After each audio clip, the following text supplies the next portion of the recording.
네, 오늘 법사위에서 서울구치소 현장 검증을 했습니다. CCTV 열람한 부분에 대해서 간략하게 말씀드리도록 하겠습니다.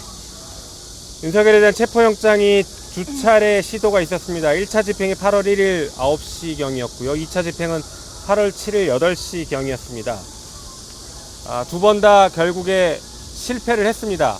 하지만 알려진 것처럼 특검 측에서 인권을 침해하거나 무리한 집행을 하지 않았고 적법 절차에 따라서 사전에 충분히 고지하고 과정들을 다 충분히 절차들을 보장해 가면서 집행을 했으나 윤석열과 그 변호인들의 막무가내식 거부 그리고 궤변에 따라서 사실상 실패를 했습니다.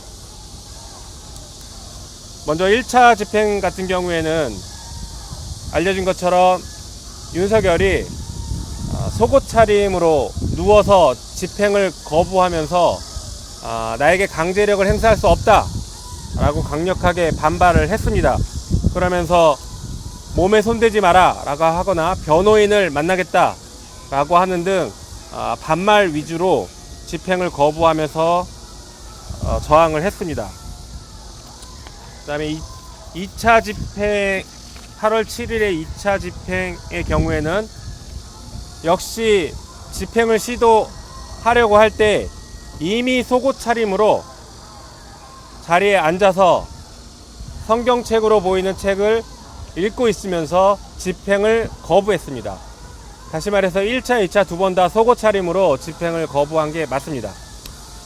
그래서 2차 집행 때 출정과장이 옷을 입고 나와라 라고 하니 계속 내가 거부하는데 어떻게 집행을 하겠냐 라는 이유로 그런 발언으로 계속 거부를 했습니다. 그러면서 변호사를 불러달라고 해서 출정과장이 한때 대통령이셨던 분이 이렇게까지 하시냐 라고까지 얘기했는데도 불구하고 계속 거부했습니다. 그리고 출정을 위해서 나오는 과정에서 윤석열은 변호인을 만나겠다라고 계속 버텼고, 그래서 출정과장 사무실에서 변호인과 잠시 면담을 진행했습니다. 그런데 면담이 끝난 이후에도 변호인들이 퇴거하지 않고 퇴거 불응하면서 윤석열의 강제집행, 체포영장 강제집행을 계속 방해하고 궤변을 늘어놓으면서 오히려 교도관들을 협박했습니다. 교도관들에게 강제력을 행사하는 것은 위법이다 라고 하면서 법적 조치를 취하겠다라고 협박을 했습니다. 물론 윤석열 역시 같은 맥락으로 궤변을 늘어놓으면서 교도관들에게 협박, 그리고 특검 쪽에도 협박을 했습니다. 한편 2차 집행 과정에서 물리력을 행사하고 윤석열이 다쳤다라는 그런 주장은 저희가 영상을 확인해 본 바로는 거짓말이라고 판단했습니다.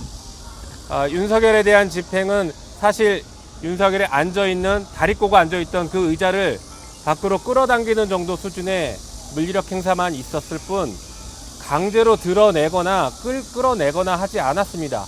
그런데 윤석열 스스로가 갑자기 의자에서 땅바닥으로 내려앉고 주저앉아서 집행을 거부한다라는 입장만 계속 반복적으로 얘기를 했고, 결과적으로 집행 불능으로 최종 정리가 되니 혼자 스스로 일어나서 변호인 쪽에 걸어가는 모습까지 영상에 확인이 됐습니다. 그래서 이런 점들을 종합해서 고려하면 특검 측의 영장 집행 과정은 불법이 없었다라고 저희는 보여지고, 오히려 윤석열 측에서 집요하고 반복적으로 정당한 법 집행에 대해서, 공권력 행사에 대해서 방해하고 저항하는 그런 모습만 고스란히 담겨 있었다라고 저희는 평가합니다. 그 이외에도 윤석열에 대한 특혜 논란들, 특혜 시비들이 문제가 되고 있었는데, 예를 들면 윤석열에게만 야간 접견이 허용된 것 아니냐라는 것을 확인했는데, 실제 구치소장 답변에 따르면 변호인 접견 등을 통해서 야간 집행, 그러니까 일과 시간 이후에 변호인 접견을 한 적은 여러 차례가 있다라는 답변을 들었습니다. 그리고 이런 식의 야간 접견을 하려면 구치소장의 허가가 있어야 되는데, 당시 구치소장이 이런 내용들을 허가했다라는 답변까지 들었습니다. 그래서 윤석열에 대한 특혜 논란은 있었던 것으로 저희는 보고 있습니다. 한편 현재 윤석열의 상태는 건강 상태가 좋은 편이고 매일 운동도 하고 있고 외부 병원에 필요하면 진료도 받고 있다라고 합니다. 그리고 특별한 특이사항이나 아니면 어떤 이의 제기를 하거나 하는 것도 현재는 없다라는 답변까지 들었습니다.